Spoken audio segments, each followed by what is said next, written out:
He was the most terrifying killer in history, and he was never caught.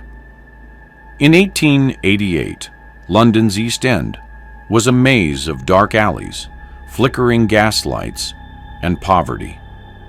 Out of that fog came a man with no name, a shadow who killed with terrifying precision.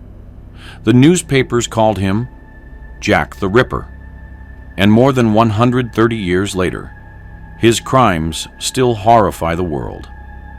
Whitechapel was the heart of Victorian misery. Overcrowded slums, crime-ridden streets, and desperation on every corner. Many women, abandoned by society, turned to prostitution just to survive. His first known victim was Mary Ann Nichols, found at 3:40 a.m. on August 31st in Bucks Row, now Durward Street. Her throat had been cut twice, and her abdomen slashed open. Locals found her in the shadows near a stable entrance, blood pooling in the cobblestones. 8 days later, Annie Chapman was murdered. She was discovered in a backyard behind 29 Hanbury Street on September 8th. Her throat was severed and her womb removed. It was a quiet courtyard. No one saw or heard a thing. Then came a double murder on the same night. Elizabeth Stride was found around 1 a.m. on September 30th in Dutfield's yard off Burner Street. Her throat was cut, but no mutilations. The killer may have been interrupted. Less than an hour later, Catherine Eddowes was found in nearby Mitre Square, brutally mutilated.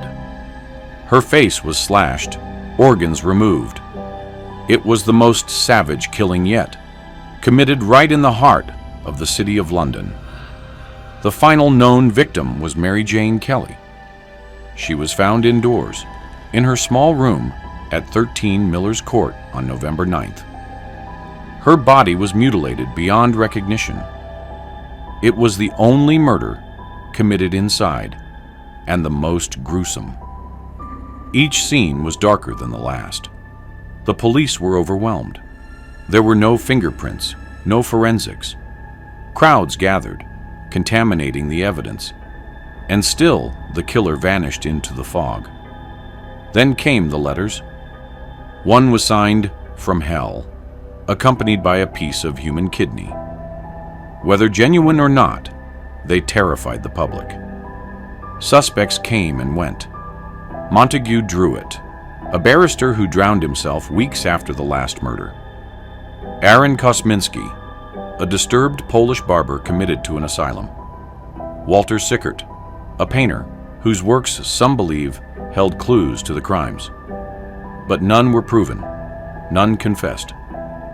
In the end, Jack the Ripper wasn't just a killer.